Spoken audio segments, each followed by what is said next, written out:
Welcome to the Wise Take DFS Podcast.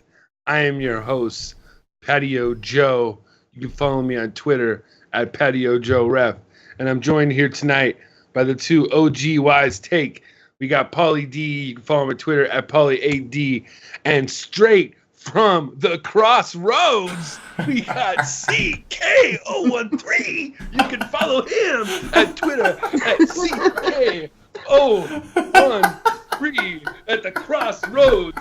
CK, watch out with the Crossroads. Oh my! How long have you been holding that in?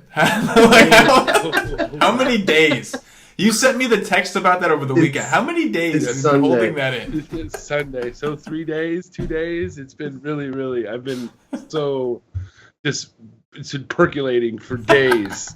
He sent it to me, and he was like, "Fast forward to 2 minutes and 13 seconds." It's on YouTube, everyone. Yes, Check it out. Yes, CK, he was awesome, dude. It was really, dude. Like, I think you definitely had a future. Like, you were probably Seth Rollins before Seth Rollins was awesome.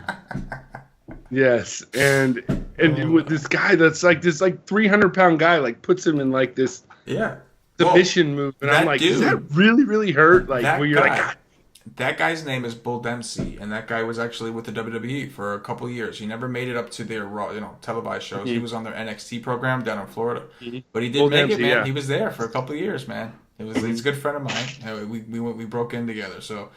It's cool, like just to have something like that. That's like a different lifetime ago. Like I'm 29. I was probably 19 there, but it feels like literally like forget about it. Like some of the stuff I watched them, I can't imagine getting hit like that now.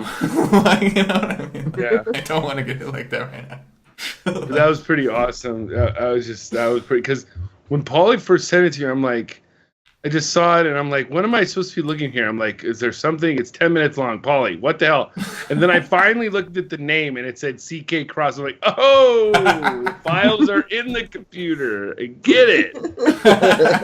Wow. Files are in the computer. In the computer. Yes. So, anyway, guys, obviously for me, it's the Dodgers are about 6 outs away from going up 3-0 on the Cubbies, so I'm pretty happy. It's opening night for the basketball season. I am actually, believe it or not doing too bad. I have 247 points with 4 players to go still playing. I got a guy by the name of Stephen Curry and Trevor Ariza. And there's a guy by the name of David West, and then Draymond Green. Draymond. Okay. I got those names. By the end of the year, you'll be. By the end of the year, once they burn you a few times. Or you'll never forget. Like CJ Anderson, never forget. As you know, I know the names. All right, I'm just playing with you guys. This is what I'm gonna be doing here. I'm gonna be doing a little bit of comic relief, keeping the guys on their toes. And as you see, I got Paulie and I got CK are going to be giving you guys the plays, the first look, and everything. So, guys, first off, before we get into tomorrow's slate, because it's 11 games, so we want to talk about it. How is your nights going? For me, pretty good. I got 266 with 3 guys going, and another one with 257 with 3 guys going. A couple different combinations of the 3. I'm in like 70th. Out of 686 in the $12, and all my lineups are cashing, so I'm happy. Hopefully I'll bump up the leaderboard soon. But right now it's all like min cash or one step above. But like on these kind of slates, it's like the guys who went all in on the first game played 8 out of 9 players. They're always like ahead. You have to catch up to them. So we'll see. I mean, I think I'm in a good spot to rise. So going well, and the Yankees won today, which I'm thrilled about. Really saved the playoffs, I think, and I think it's going to give them a lot of momentum to win this series. So overall, just a great night for the nation. Yeah. It's good. CK? Yeah, man, definitely a good night for the nation. It felt good, man. Paulie did the first pod with me last night, and then the Y stream, just to do one of those again. You would know, Joe. Both of you guys are doing it with me every day. So for doing it for so long and then going a couple weeks without really any, like once a week for football, it was quiet. It was just like started getting a little bored. But yeah, I'm doing well too, man. I got about 274. I got Harden and Capella. Capella's not looking so great, but I'm hoping that I can hold on. Shout out to Cam, man. The young man Cam. He went into he was Doogie. There you go. He was paying attention, and he went and he checked some of the overlays in the late swap slate, because obviously a lot of us were talking about how because the main tournaments aren't in there, people might not look in there. And he found a couple things with some overlay. I went over there, hopped in, and I'm having a decent night because of it. So props, man. Way to pay attention, man. He's learning. He's learning a thing or two. Yeah, I got to say that. It doesn't matter what sport you're playing. If you could find the contest with the overlay or that not many people are going to be in.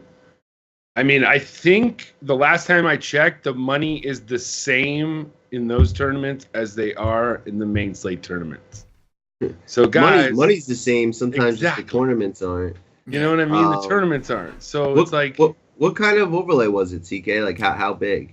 It was like, I think it was supposed to be about 257, and it ended up finalizing with 153, and it was like a... Oh, wow. Yeah. So like 40%, 35% overlay. That's huge. Huge. And it's like... Oh, my God. And it has late swap. So if I wanted to, I could have leveraged and switched over to Klay Thompson or whatever. Like, you know what I mean? Like it was there. Yeah. So yeah, man, it's just, he paid attention. There's a guaranteed. You want to make sure it's a guaranteed tournament, obviously, but guaranteed means it's going to run regardless. So guys, it's something that we had addressed recently, I think, in the staff chat, and Cam applied it, man. Definitely awesome, and that's what you get with the nation, right? I mean, that's just what you get. Mm-hmm. And they got stuff already for tomorrow on a late swap slate. So if you're not like if you're not like a high volume player, if you're somebody like me with baseball or football, this is perfect for you. You got the $12.49 man late swap. I don't see anything wrong with that. You got a $25.47 man.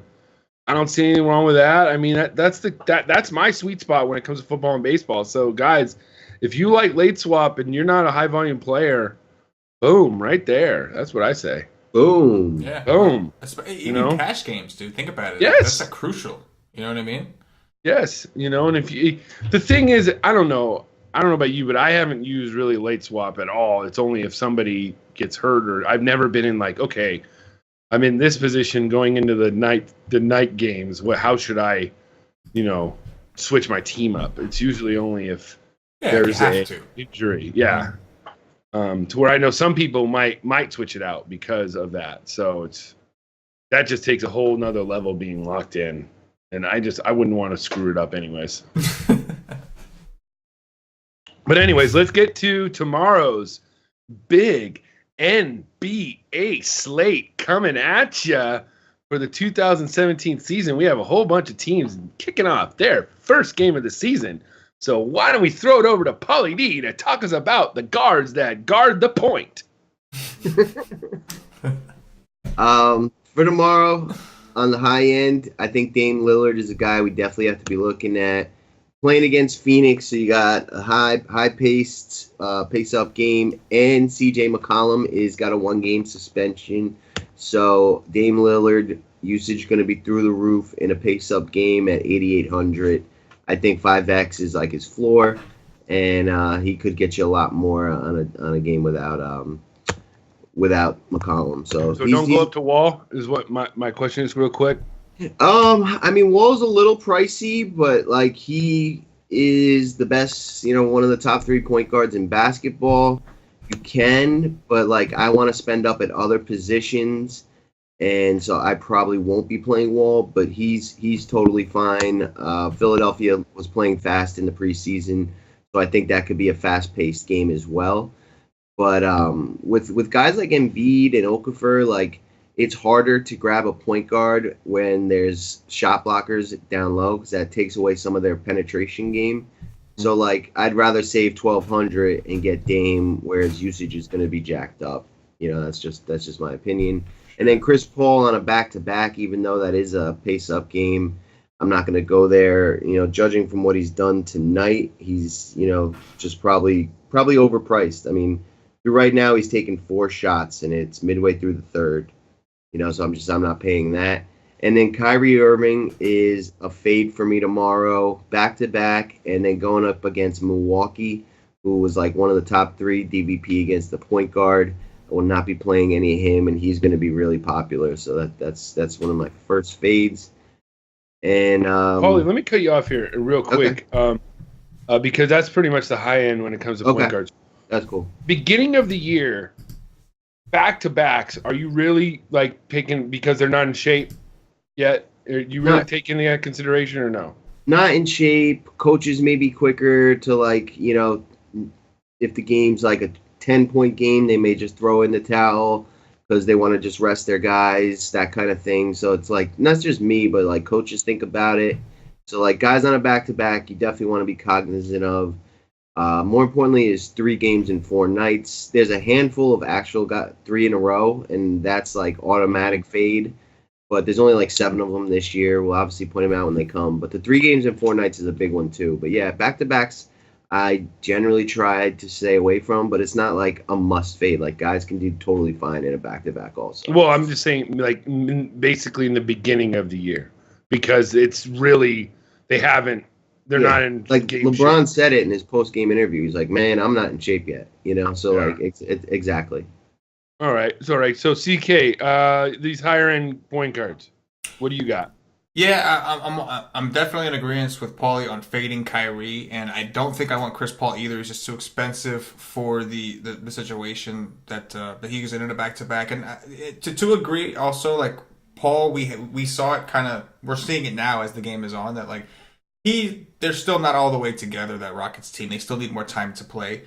And it's like, why go there when we have so many other games and so many other players that are playing their first game of the season and are going to get a fresh start and all that kind of stuff. So I think I'm with him on fading Irving and Paul both coming off of on the back end of a back-to-back. I do think you have merit, just going back to your point, in players not being in shape and just not familiar or comfortable with their teams just yet. In the beginning of the year, and even coaches, right? Like these games, like in the beginning of the year, a lot of times these coaches may be a little more conservative on a back-to-back just because it's a long season. They don't want to wear their guy out too bad early in the season. It's a grind. So I think that's a great point. But love Lillard. I don't see how you don't. Pace-up spot. It's going to be a super fast game. Ton of possessions here. And for the top tier, that's the guy. John Wall, I do think John Wall is a great tournament option. I think Philly's pretty good, so I expect Philly to keep this somewhat close. But to Paulie's credit, he made a great point about the shot blockers because John Wall is not known for his shooting. John Wall is a point guard that he scores, but he gets to the rim. He's not a jump shooter. So, jump shooting teams, I could see them having more success in the spot and paying top dollar and double digits. I could definitely, if I'm doing that, I need to have no doubts. And I can't say that about John Wall in this matchup. So I think I'd have to agree. All right. Good, guys. So now in between 6 and 8K on FanDuel, Paulie D, tell me, are there any point guards in there that you want to have or that are really tempting? Yeah, this is like a spot that I like a lot. Like Kemba with Nicholas Batum out and Michael Kidd-Gilchrist. That's 2 starters, not going to be there. His usage to be jacked up, and Detroit defense against the point guard is pretty bad. So, although I prefer Kemba at home, he's definitely a guy you got to consider because of the usage bump and his price. Eric Bledsoe, I love.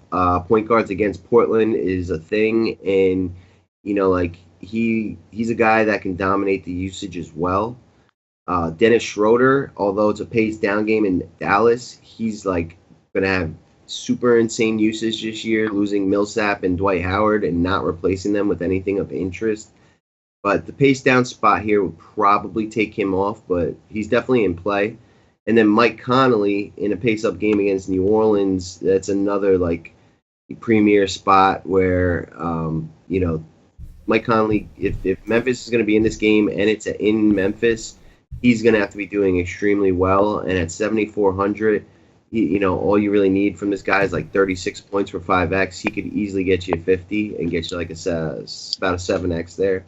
So he's definitely in play. After that, I think Elf for Orlando is in play as well, just doing all facets of the game and probably being just a little underpriced. And Goran Dragic too. Like, we didn't see him play all preseason, but he's cheap in a pace-up spot, and Elfrid Payton doesn't play any defense. And, like, you take point guards in a pace-up spot. All these guys are kind of interesting. My favorites, I would have to say, would be Bledsoe and Mike Conley. Bledsoe and Mike Conley are you like them better than Kemba? You're saying? Yeah, I do. Not by much though. Kemba's close too. But Lillard is pretty much going to be a lock right now to start off. You think? Yeah, I'm going to be playing Lillard in a lot of teams. Yeah, Lillard, like either Bledsoe or Conley. All right, CK, between 6 and 8K. Who are you liking? Yeah, I definitely like Kemba a lot and Bledsoe. The guys here on FanDuel at 7.6 and 7.5. Obviously, if you like correlation plays, playing point guards against each other is a great one, especially when there's two names, point guards, and we got Bledsoe and Lillard. Lillard plays no defense. We all know that. He's all offense. Same thing with Bledsoe. So we can see a lot of scoring, these guys scoring on each other. I think that for more security, and the reason I say security is because those kind of games can get a little sloppy, and Phoenix has guys on the bench that they could decide to throw in there. Guys like Tyler Ulis, we're not sure what kind of minutes that they're going to get. But Kemba is a lot more secure in his minutes. Like Paulie had mentioned, his usage is going to be incredible. There's already a value guy that we'll talk about that I think we're all going to be on in some degree. But Kemba's usage is going to be there. Like the price. Schroeder, another great point that Paulie pointed him out. He's in a pace down game. It's not attractive, but it's Schroeder with nobody else, not even Hardaway. They got rid of Hardaway too. And then when you look at who the point guards are in Dallas, it's like who you really worried about? Like, it's going to be like Yogi Ferrell or what's the other guy's name? Either way, like you're not Dennis Smith, right? So you're not too intimidated.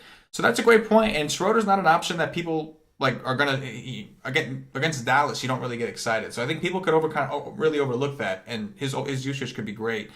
I like Ricky Rubio a little bit, probably more on the tournament side, but he's 7K. It's kind of hidden there, a little bit above Elf, and he gets a pace-up spot. He's going to get either Moutier or Jamal Murray, neither of which I'm too worried about. And the thing I like about Rubio is he's going to run the pick and roll with Gobert, I would imagine. And I know Jokic is down there. He can make things a little rough, don't get me wrong. But he is a facilitator. He's a guy that doesn't just score. He doesn't really score much at all. He can't shoot, as Cash always likes to point out. No, that's Elf. I'm sorry. But he's a passer. He's a guy that doesn't just rely on scoring to get his points. And that's what I look for in point guards. And I only really want to play him in pace-up spots because he's on a team that's traditionally more slow pace. So other than that, I think Paulie pretty much covered the rest. All right, good. So let's see here. Let's move down now to below 6,000 and all your value plays below that. Is that what you would probably say is your value plays? That works. All right.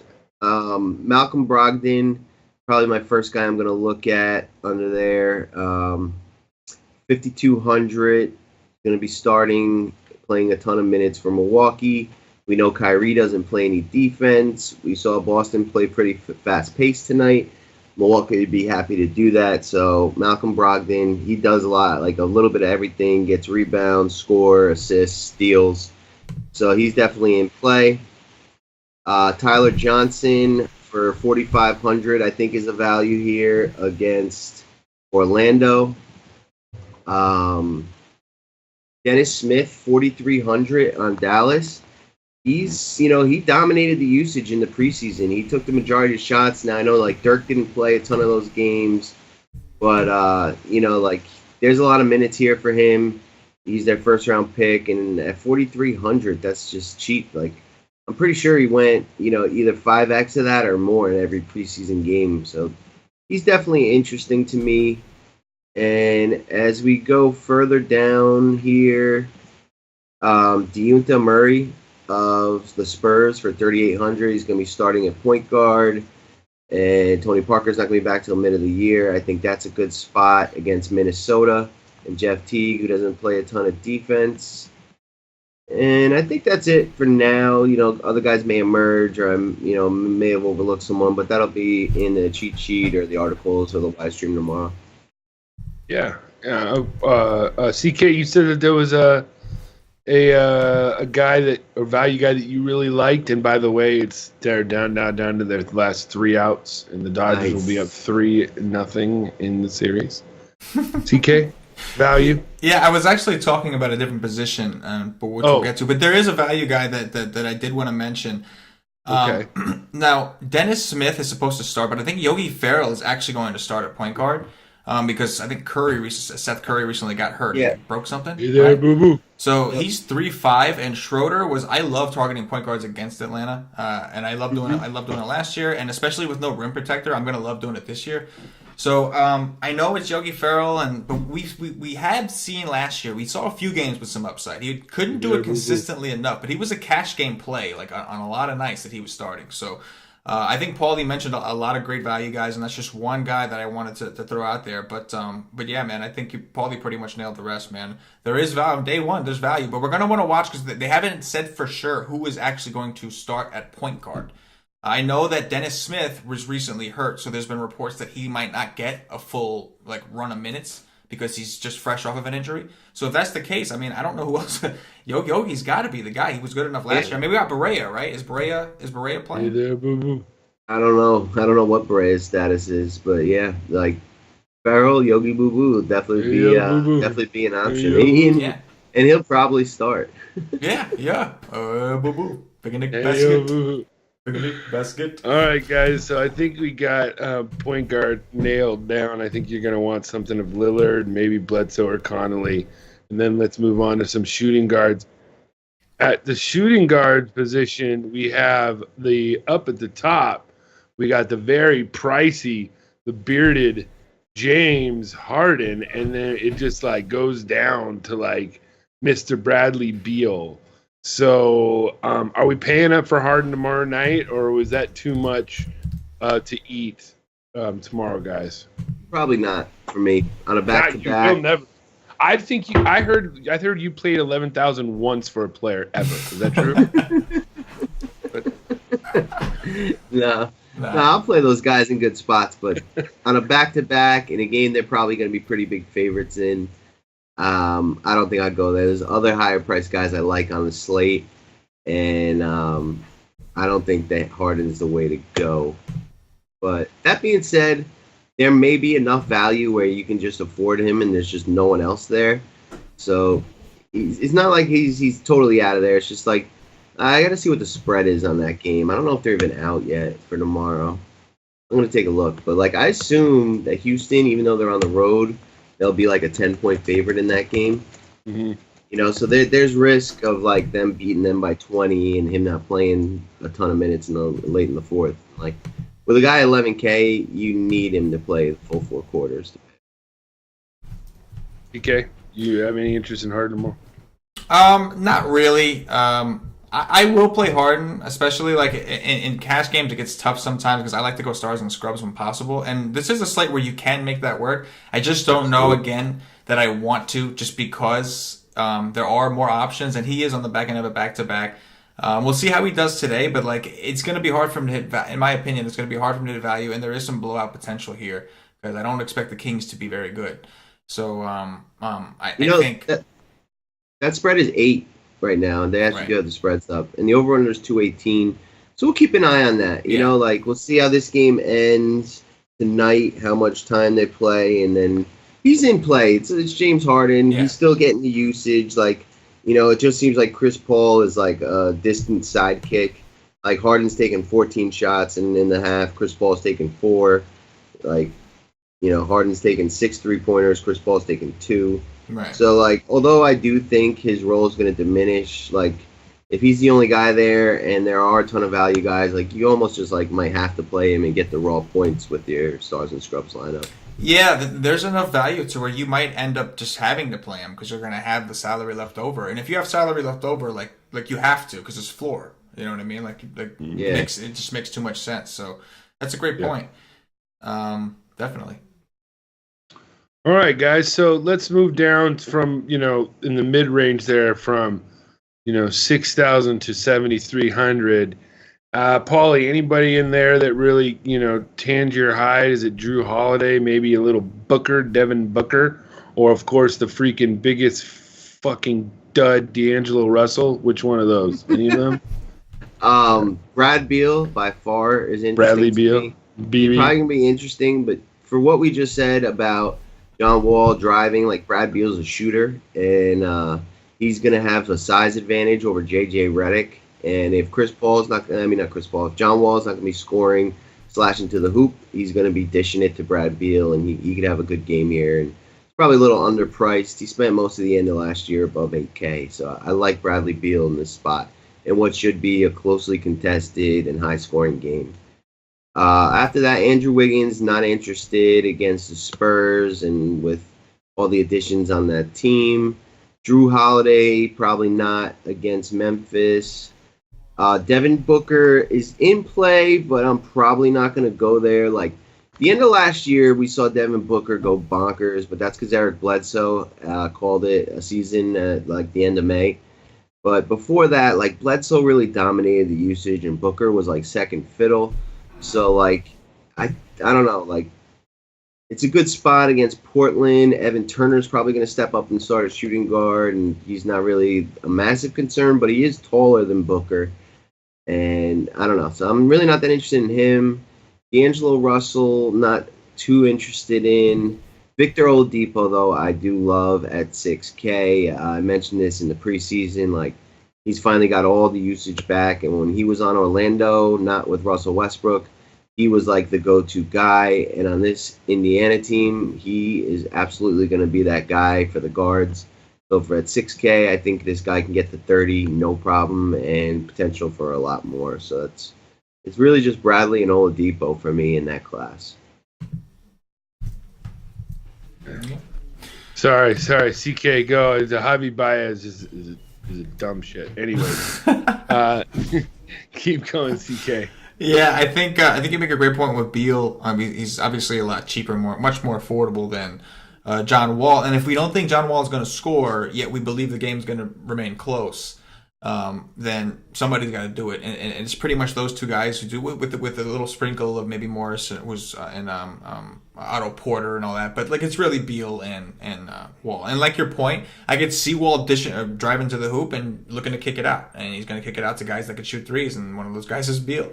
When there's a center standing in there with Embiid with his hands up by the rim. So that's a great point.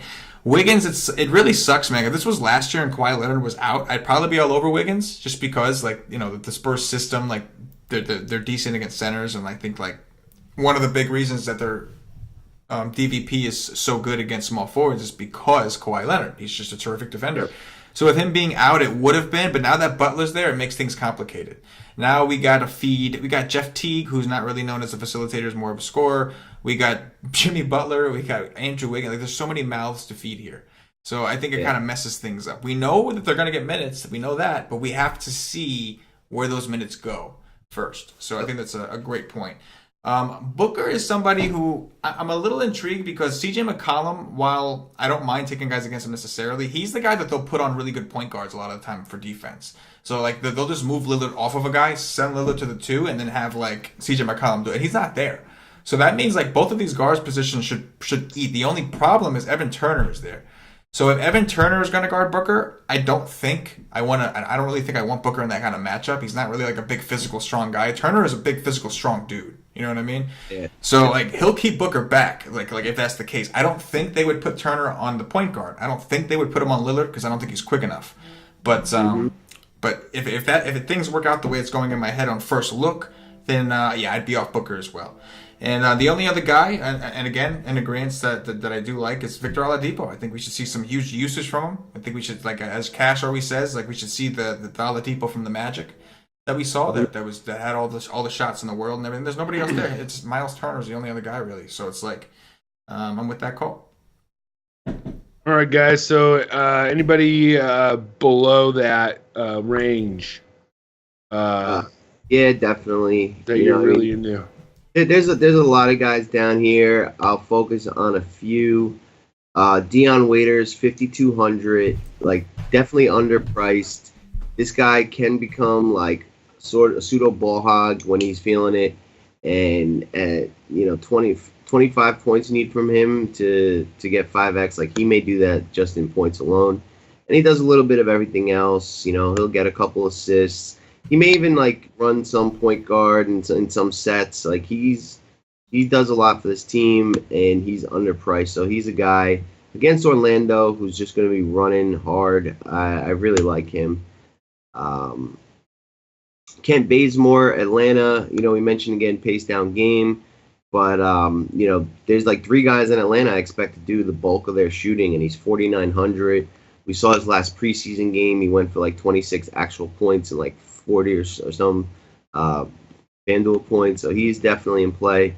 Buddy Hield at 4,600 against Houston. This is a massive value at 4,600. You need him to get you 23 points for 5x. Big time pace up spot against a team on a back-to-back. And he's like the primary shooter in this offense. It's a really, really attractive spot to me. And last but not least, I think this is a great, phenomenal spot for Malik Monk. Probably going to start at shooting guard, not 100%, but I'm assuming by the way he played in the preseason. And he showed he's not scared to shoot. And he just looked like faster than a lot of the guys out there. So he's definitely attractive. And Jaylen Brown actually right beneath him, 3,700. This guy went for like 12x tonight. And he's just massively underpriced. And he was all over the court. With the Gordon Hayward injury, he's just a mega value. So I like both those 2 guys down there for value, Malik Monk and Jaylen Brown, a whole lot. Somebody like Jaylen Brown at 3,700, you're going to love his price, even though it's a back-to-back. Because even though he might not get 9x, but even if he gets 6x, you don't care. You're cool with that, right? Yeah, and like if the Milwaukee's the team that shuts down the point guard, like Kyrie's scoring's down, like like this guy's a young kid. Like I don't give a shit about the back-to-back. Like he's in exceptional shape. Like he threw a tomahawk dunk down like early in this game that was just sick athletic.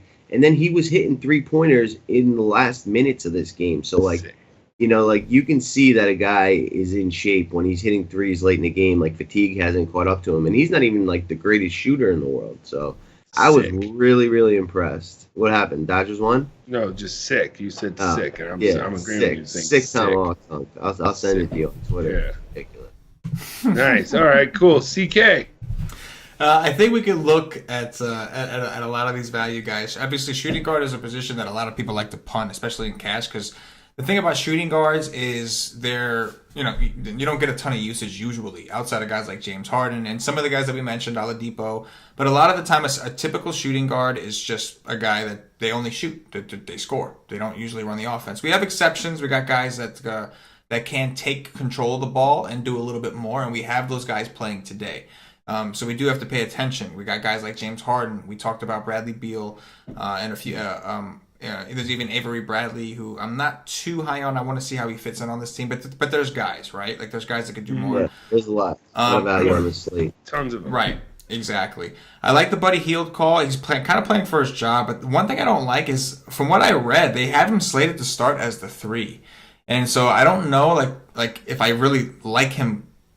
It's like a 3 in my opinion. Like sometimes like the matchups you can draw are rough. Like if Ariza's going to be on him. Like Ariza's going to bully him. You know what I mean? Mm-hmm. So I'd like to see if that's the case. Like I read it's right on the FanDuel site actually. That's why I was caught off guard. But he's supposedly he's slated to start as a 3. And if that's the case, like I think he could really struggle. But like we know that Sacramento like have high hopes for this guy. Like they have big expectations, and that's why I think if he is the 3, that's why, because they want him to be the scorer. Boogie for him. Yes. But who did they say the rest of that starting lineup? Because I just can't imagine. Garrett Temple. Garrett Temple. And then who's their point guard now? Hill. De'Aaron Fox. Hill's hurt. Oh, Hill's hurt. So De'Aaron Fox. Yeah. A lot of value on Sacramento. Probably Garrett Temple. Yeah, Garrett Temple is the stone minimum, 3K. Like he's probably a lock for 6x minimum.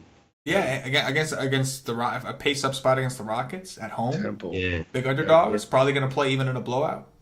Yeah, I just got an alert. Embiid is only expected to play 16 minutes tomorrow. So that may change the outlook on John Wall just a little bit. Definitely, because if Okafor's getting the minutes, he can't defend crap. That too, he's like one of the worst. Yeah, he is the worst defender ever. So like, if that's the case, and Okafor's going to be the second guy, which I would imagine he is, then yeah, we might have to upgrade John Wall come tomorrow. But I guess you'll have to find out on the NBA Y stream. Yeah. George Hill's actually off the injury report, but he did not play in the preseason at all because he had like a groin injury. Right. So like he may start just because he's like healthy now. He practiced, but I guess it's gonna be Hill, and then I don't know. I guess either Darren Fox moving on to shooting guard or Garrett Temple. We'll have to see on that lineup, but there's definitely gonna be value in Sacramento. It's just, there's a lot of other value. I don't know if you need that. Yeah, no, that's true. One thing we'll say, it is a late game, so you're going to be playing that. We're going to be playing the game, waiting to hear a lineup. So if you want to take a shot in a tournament, there's a lot of value guys here, pace up spot, and people aren't going to play it because they don't want to get burned by some guy getting scratched or some late news that coming through. I'll say that. But other than that, man, I think you pretty much covered everybody, especially with Jaylen Brown, Monk too. Brown and Monk stand out by far as like the best. Monk maybe a slight bump just because we know all the injuries, so we know and he hasn't played in a back-to-back. But obviously Brown, man, it's it. Hayward's gone, man. So Brown, they don't have a choice but to play that guy. So like those calls for sure. Monk is very quiet. Let's move on to small forward. We got obviously up at the top. We have the infamous. Make sure he's playing up until the game starts. Jimmy, you ass Butler. I will never forgive you. And then we got another guy, and I don't know, Kawhi Leonard. I know it's been wondering if he's playing or not. He's not playing. So basically, we got Jimmy Butler up at the top. Are you playing him, or are you going to go down to the mid-range guys? Yeah, no Jimmy Butler for me. Not sure what his role is going to be. Didn't see enough of them in the preseason. In the one game I did see, he didn't dominate the ball, so I don't think he warrants an $8,700 price tag. And against San Antonio, like I know Kawhi is not going to be there to guard him, but Rudy Gay is. He's decent enough. And it's more about the system of San Antonio. They got a couple big guys down low blocking shots, and they play a bunch of zone and, kind of take the time out of the ball when they're on offense. So it's just a slower paced game, and I don't expect Butler to pay off, so I'm not going to play him. All right, CK. Yeah, I think I don't mind Butler without him, but Minnesota and San Antonio are both slower paced teams, so we could see limited possessions here. Butler's going to play, but we got to see he's the new man in here. Cat Wiggins, all these guys, they were already there. He's the one that's new, and so we got to see. I'm sure Tibbs is going to play him. I think this game is going to have a lot of really good defense, so it's it doesn't do much for me DFS wise, especially not at his price, because small forward on FanDuel I typically like to punt it anyway, and so it's got to be an exception like tonight, a guy like LeBron James where you're going for that raw point and a good situation and all that. But this to me isn't really one of them. It's not like a narrative, it's not like some extra juice. So I think I'm off of Butler also. Yep. All right, guys, let's move down the mid-range from 6 to 8K. Who do we got? Who we like here? So there's only two players here. Two players, yeah. Chris Middleton, I think, is a little overpriced, and I like the athleticism of Tatum, and we just mentioned him, the guard Jaylen Brown. On defense for Boston, I just think he's a little too expensive. I don't see him going much more than 5x. So power forward's definitely a pay down spot for me tomorrow. But Robert Covington, I also think he's overpriced, and that team's just got a lot of mouths to feed. Last year, I would have been fine with him here, but now we've just got Embiid getting 16 minutes where he kills the usage, and then they've got JJ Redick now on this team, and the power forward from LSU, I can't think of his name. If any of you can think of it, throw it out there. Fournette? Ben Simmons. Yep. Ben Simmons, who dominated the usage in the preseason. So I don't think Covington's a good enough price here at 6,400. So I don't like either of these two in this slot. All right, CK. Yeah, I don't. Again, this is a position where I'm most likely going to pay down. Even Covington and Porter are both decent options, but against each other, they're both actually pretty good defenders. So it's on top of that, like Paulie said, the usage hasn't been going to Covington like last year when Ben Simmons was out and Embiid was out. it was all Covington. That might not be the case. And like there's even like Sarge at some point when he's in the game. Like you got to worry about him. We don't even know who's going to be starting for this team either. I do expect him to start. And he does have like steals and 3-point upside on DK, but I'm just like concerned about his usage. I think he's a little overpriced here. You got a tough matchup. He needs to get you 40 to get you 6x. Like that's too much. Like I'd play Porter over Covington, but there's a lot of guys lower here that I'm really interested in. Agreed. Yeah. All right, so let's talk about those guys lower than that in the value range. Paulie D, who do you like? First, Tobias Harris of Detroit. We saw an increased role in the preseason. He's in shape, 5,600, probably a little too cheap for him. And with Michael Kidd, Gilchrist out, he's going to have a guy like Jeremy Lamb covering him. He should be winning that matchup. And with like Dwight Howard, maybe limiting Drummond's shooting, it could be a lot of shots for Tobias Harris in this game. So I like him. And then it's going way down for me. There's a ton of guys that are super values. We do need to get news on TJ Warren for Phoenix. If he's out, Josh Jackson making his debut, rookie at 4,800 would become an interesting value. Expecting to get like 30 to 35 minutes if Warren's out.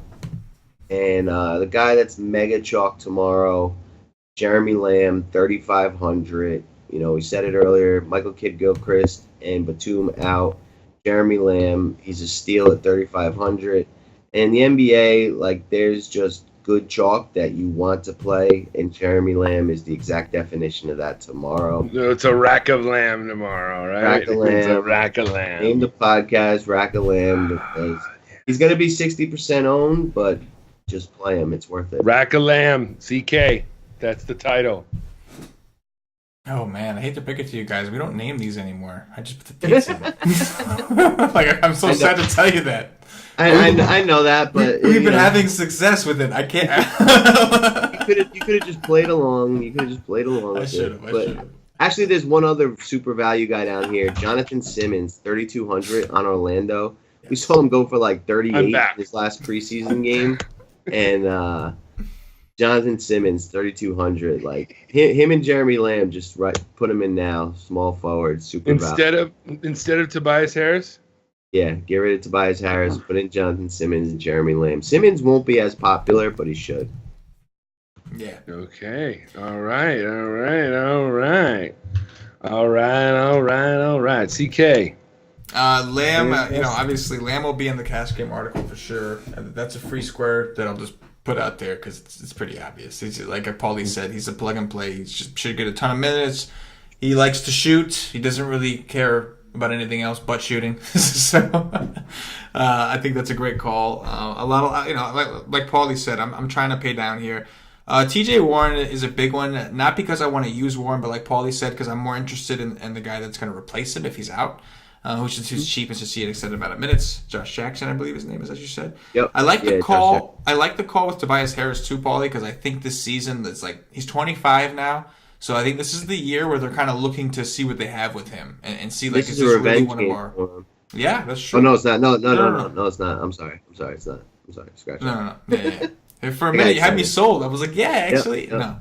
But this year he's expected to take on a little bit of a bigger role. So I think that's definitely a good call. And so a quick note, so Jeremy Lamb, right? He's going to be 60, 70%, whatever it is, but trust me, he's going to be very popular. He's going to be in everyone's cash game article. He's going to be in everyone's core article. If you do want to fade him in tournaments, right? Like the way you approach it is you go the complete opposite. And you go grab your LeBrons or Kevin Durant's and hope that they just go bonkers. And then that's how you differentiate and overpower someone at that position. You still really don't want to give up like a lock for 8x, but on this slate, there's a ton of it. The only problem is the top guy is only Jimmy Butler, and we don't like his spot. So it's hard to really get off Lamb on this slate. But that would be the way that you fade that and get get different on a different slate. But on this one, I don't see it. So even me, who likes to get contrarian, it's just not going to happen. I'm on Jeremy Lamb. Can I ask you your opinion on one player, Paulie? I'd like to know. Of course you can.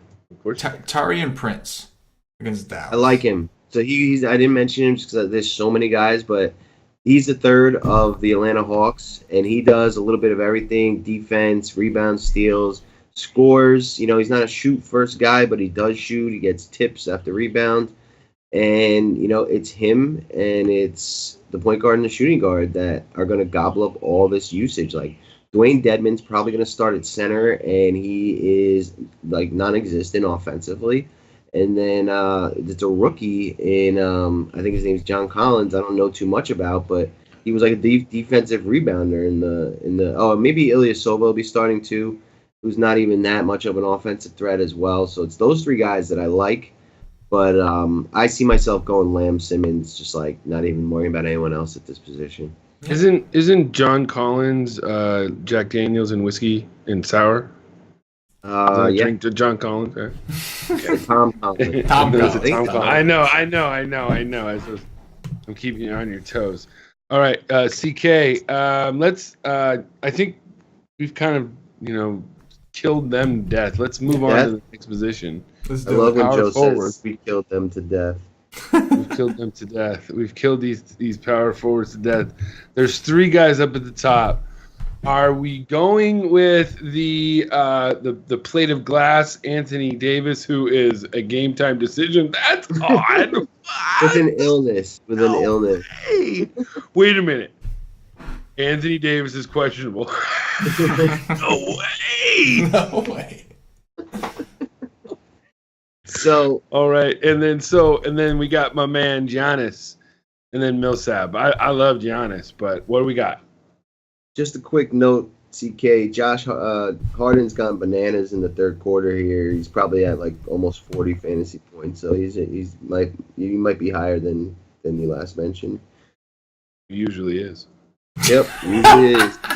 Yes. I bet he is Panama Red.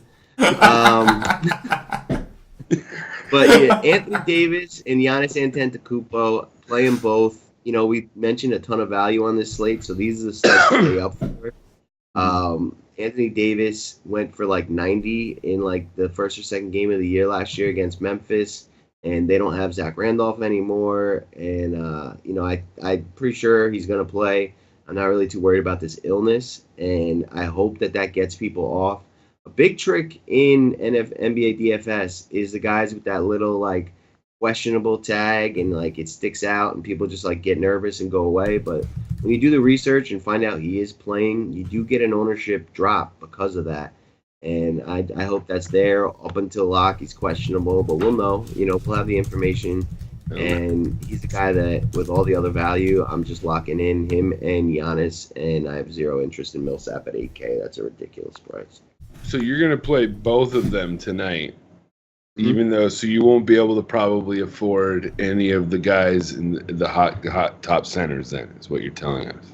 Oh, I got an expensive center. Okay. I've been building a lineup as we've been doing this show. All right. That's good. I'll go through it again. All right. Because I've been building a lineup, believe it or not. So nice. we can compare and contrast. Mm-hmm. CK, do you like Mr. Davis or Giannis or Millsap? In cash games, I will not be on Davis. I'm not playing that game. And I honestly, like against Memphis, it's not an attractive spot anyway for cash. Like it's a super slow-paced team. And we still have to see like him and Boogie seem to kind of trade off big games. So I don't think it's as secure. Maybe if it was a pace-up spot, that'd be one thing. But I'm not playing the game with him not in cash. Giannis, I think, is in an awesome spot. One thing about Boston, we saw against Cleveland, they're still going to have a ton of trouble rebounding. They're very small. And so I think Giannis is a guy who's just, not only is he a big guy, but he's super athletic. So I think guys like him are going to be problems for Boston big time. I love the Greek Freak. He's cheaper than Anthony Davis, even better. So I'm totally with it. The Dodgers apparently have won, I'm assuming, because Joe is dancing, and it's just awesome. Don't stop. Let me switch up to the camera. I'm going to show it. Boom. Congratulations. So Congratulations. happy. And for the viewers, Joe has not washed that hat or shirt since the playoffs started. Or the shorts since this series has started. There we go. So, and I'm not cutting my hair. until they get eliminated. And yeah, I played baseball for a long time. I was quite superstitious, and that's just how we are. So that's just the way it is. Let's move down into the under 8K range and the middle range here, because it seems to me like you guys like the high range, and then you pretty much just want to just kind of piss on everybody else down in this area. So, I mean, LaMarcus Aldridge is in play. With Kawhi out, he's going to dominate the usage for the Spurs. 7K is a little higher than I'm looking to pay, but he could definitely pay that off. He could go for 40 or 45 here. Aaron Gordon, we saw have some monster games in the preseason. I don't know if this is the best spot with probably neck tack guarding him and Whiteside blocking shots in the middle. But he did play some 5 in the preseason also, and he may just seed into a couple of rebounds. So he might be worth it there. He's probably a little underpriced. I don't know how much of him I'll have.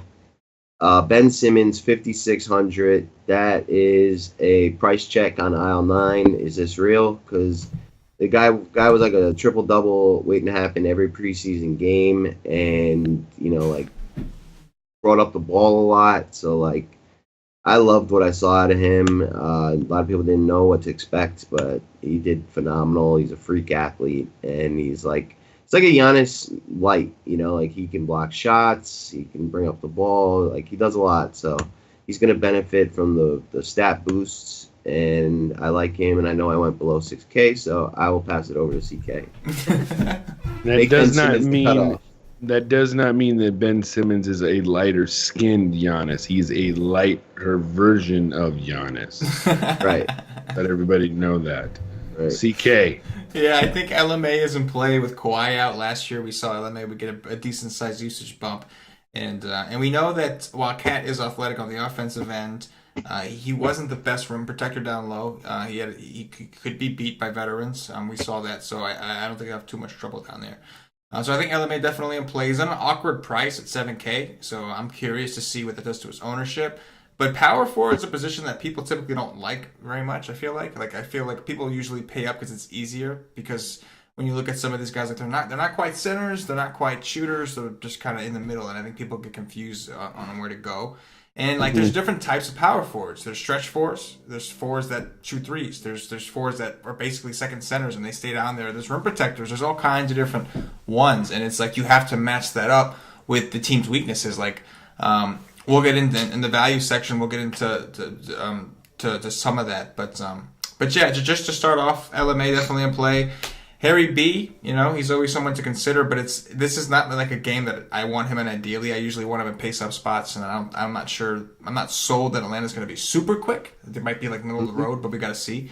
Aaron Gordon is, again, not really a spot I like, but he's a guy that we got to keep an eye on for the future, because he should be his usage should be there also. And like Paulie said, man, it's hard not to like Ben Simmons, man. It's hard not to like him. And Sarge, man, I love that dude last year. He won me a ton of money last year, but we got to see what his role is. His role might be adjusted, Yeah, I think he's going to be coming off the bench. Right. Still, 5.5 is a good value. Yeah. Hard to click him over Simmons. Yes, but, that's the issue. I did love Sarge last year, too, so it's definitely going to be interesting to see how this all plays out. Yeah. Agree. Interesting. All right. For sure. That's the for sure call of the day. Let's move on. I think we're done with power forwards, right? Or good? Well, value. Yeah, we can talk about some value guys. Okay, there's a value. Okay, so what are the value guys, Paulie? I'm looking for them as we're sitting here talking. Oh, there is though, but they're out there. They're out there. I love Aaron Gordon. He's my favorite white boy who's not white, I guess. Apparently, it's just I don't get it. Sometimes I just get things. The Dodgers are up 3-0 while they look for value options. Make sure you join us at wisetake.com, wisetake.com, where all your needs for DFS are met. Paulie, I'd like to ask you about what are your thoughts on Frank the Tank? We know Detroit last year, they struggled mightily against stretch fours. I just want to know your thoughts. Like, I'm just unsure of his playing time, but with the injuries, you got to think that like he's another scorer. So like, yeah, he was second in usage for this team in the preseason, and he's definitely in play. He may start. I don't think so, but he might. And even if he doesn't, he's going to get 30 minutes regardless. They like him. And they'll play him at the 5, right? Yep. Yeah, they'll play. I mean, we got Howard and then Zeller. So, like, I don't know if he'll play a ton of 5 with Howard there now. But 3 and 4 with Kid Gilchrist out. And, yeah, he's a shoot-first kind of guy, but he does other things. I like him. You know, what's his price? 4,400. Yeah, it's a good value. Very good value. Definitely good value there. Right beneath John Lure, 4,300. Looks like he may start this year at the 4 for Detroit, and that's a good value for guys starting, playing a lot of minutes. I don't see anyone else that like jumps out at me right now. There's a lot going all the way down to 3K, but nothing that is jumping off the page. So I think the play, like I said, is going to be to pay up. Like CK said, Anthony Davis, way too risky for cash, but love him in tournaments. And I hope people have that mentality against Memphis, because if you go back and look, like he had some monsters against Memphis last year specifically. And first game, I liked what I saw out of both him and Boogie in the preseason. And we're just going to have the money, so why not use it here? Yeah, I agree. All right. So let's make the transition into center. If you're paying up for center tomorrow, are you paying for Boogie or the Cat? Wow. That's tough. Marc Gasol, he wasn't tremendous against the center position last year. Like, you could play centers against Memphis. The blocks and steal point boost is definitely going to benefit DeMarcus. So I think I'd go him just because it's him and Anthony Davis, and that's it. Whereas Karl Anthony Towns I like, but maybe not against San Antonio and the slowdown pace and with all the mouths to feed on that team. I think Boogie has a better shot at getting you 60 than Karl Anthony Towns. But in this upper range above 8K, Rudy Gobert is like a lock to me. I'm playing him at 8,100. Like last year, his just role took off towards the end of the year. Like he just grew into his position and took like the next step in his game and put up 40s and 50s consistently. Now he gets the point boost in the blocks, and he averaged almost 2 blocks a game. A couple games with 4s and 5s and 6 blocks. Game with 8 blocks. Like he's minimum 2 blocks. You can just pencil him in now. And Gordon Hayward's gone, so he's probably going to get a usage boost. So I love him here at 8K, and could see him being the highest scoring center when it's all said and done. No love for Mr. Jokic. Jokic, I love, and it's hard for me to say no, but not against Gobert, and in a slowdown game since it's in Utah. So no Jokic for me, but I love Jokic. He's going to benefit tremendously too, and I totally understand playing him. I just like the discount for Gobert and the guaranteed role. Like, they brought over, Paul Millsap at forward. I don't understand why. This team just got so many mouths to feed on Denver. Like, the best time is going to be middle of the season where we get some injuries and a couple guys out and the usage is up. But right now, it's tough because there's just so many mouths to feed. Like Wilson Chandler, they just got a lot of bodies, and I don't know, what the minutes are going to be for these guys. All right. CK, what do you like up top? Yeah, I would agree with Paulie in that if I had to pick one between Cousins and Towns, I'd go Cousins, but I really don't think I'm interested in either of those two guys. I think AD's the one that I would want from that game. Like Paulie would mention, because of the scarcity at power forward, in tournaments, of course. But I would have to agree with Gobert. That's one of the reasons that I kind of liked Rubio when we talked about point guards. is because I do expect Gobert's usage to be ridiculous. And Rubio is not really a scorer on that team. He's just a facilitator. That's specifically what he's good at. So I can see a lot of pick and roll. I can see a lot of good stuff happening with Rudy Gobert's involvement. Pace up spot for Utah. I know Jokic, I love Jokic too, but it's a pace down spot for him, and Rudy Gobert is one of the best defending centers in the game. So between that, the system they have, and the the pace that they play in, that's what would get me off of Jokic. Even though I love Jokic, love that dude, love playing that guy, I look for every excuse I can to play that guy. It's almost to a fault how much I like that guy, and I just can't do it. No, and in fact, I like Gobert on the other side. All right, for sure. All right, anybody in the mid-range? Yeah, Marc Gasol, it sounds like I'm going to have some Anthony Davis. So, you want to bring it back with Gasol. If this game goes off, you want to have some of these other guys on Memphis, pace up spot for them. Nurkic against Phoenix, another good play. We saw him just explode once he got traded to Portland last year, and Phoenix, is not that strong defensively down low. Embiid was the lock for me, but now this 16-minute thing is just throwing a wrench in that. I don't think he's worth playing. Nikola Vucevic is a no against Whiteside, but Miles Turner against the Nets is definitely in play. So the Nets were one of the worst defensive teams last year. They had the most turnovers, so there's extra steals, extra blocks. This could be a great spot for Miles Turner, who's the other benefit on Indiana in the Paul George trade. His usage is going to go through the roof. He's one of the reasons Indiana was willing to let go of Paul George, because they thought they have something real here in Turner.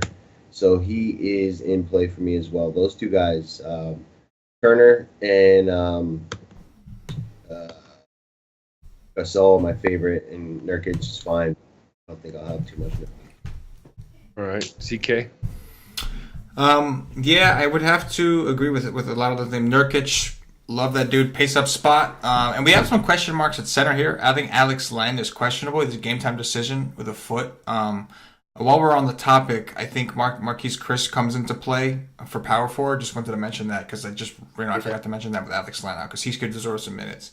But anyway, going back, I think Nurkic is either way. He's in a great spot. They don't really have many guys to stop him. It's just a matter of, is he going to get the minutes? For some reason, with guys like him and Jokic, it started in Denver where guys were weird, and then kind of carried over, and the minutes stayed weird. So I like him from a point per minute perspective. I love it.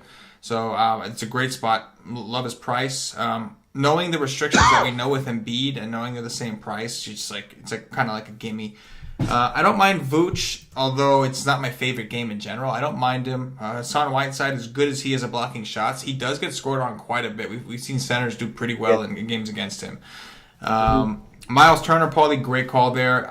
His price is a little up. Last year, he was usually around the 6s, but we know Paul George is gone. So he's going to absorb all that usage. And so I do think he's worth that price for tournaments, like the upside that he could bring you. We know this guy can give you 60 with Paul George on his team. So imagine what he could do without him against a team that cannot defend any position, let alone big man.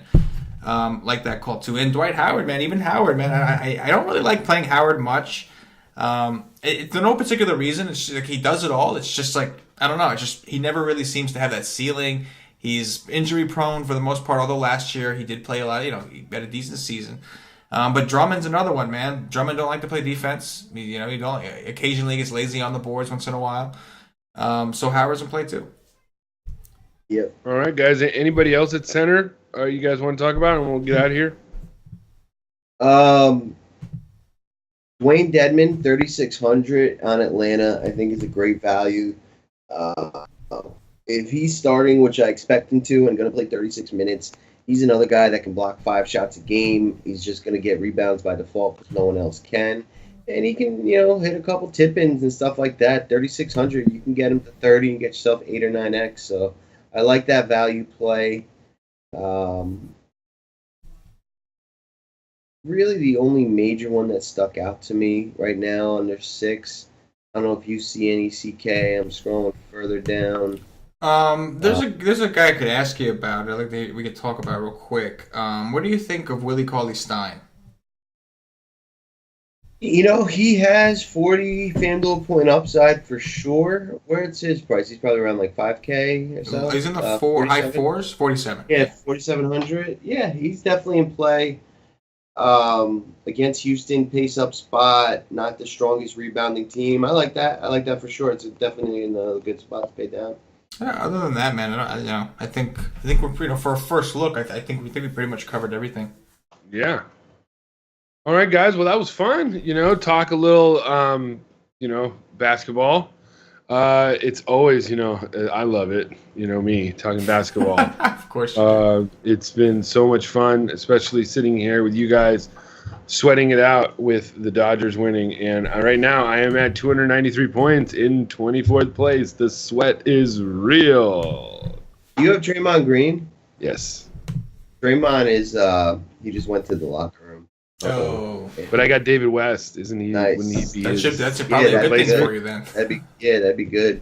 That's his replacement. I'm in 3. I got 312.4 points. I'm like 9th in this satellite for the Epic Monster, 132nd in the Slam, 220th in the layup, and 4,660 in the Donkey. So that team, maybe we'll finish strong here. I do have Draymond on that team though, so hopefully he comes back. But if not, then I need Zaza and Durant to keep it going. But it's like I'm at the point now where like every time these guys score, I jump. So getting exciting. Yeah. Exciting, yeah. I'm Basketball with you guys, exciting. Man. It Doesn't is. really come together. I'm with it, man. I got Harden and Capella's super disappointing, but I'm sitting at 302. So if things were to end here, I'd be fine with that. So not long, it'd be okay.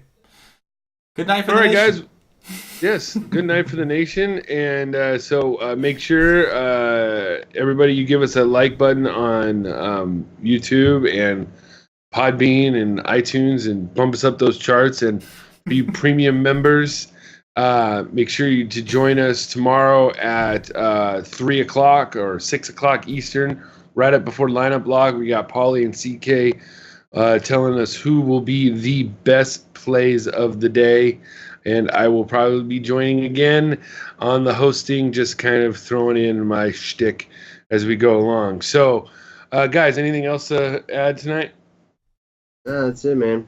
We'll see you tomorrow. Hit the Y stream. We'll have some more research, some more news, and we'll be reacting to it live with the nation. And I think we're going to do well tomorrow. It's definitely a lot of price discrepancies, stars and scrubs slate. Let's get after it tomorrow, 6 o'clock. Yeah. 6 o'clock Y stream. Don't forget, Paulie's cheat sheets will be making a return debut of the regular Y season. sheets. The Y sheets from Paulie D. Don't forget to check those out for subscribers only. And I think there was one other thing I wanted to say. Oh, yeah, there's one other thing. Tomorrow night, yes, the YouTube live show previewing NFL week number 7 already, guys. Can you believe it? Yeah. Wow. Crazy. So sad. crazy. Yeah, so sad. Anyways, so for CK Cross in the Crossroads and Paulie D, I'm Patio Joe, and we're out. Peace. Yeah.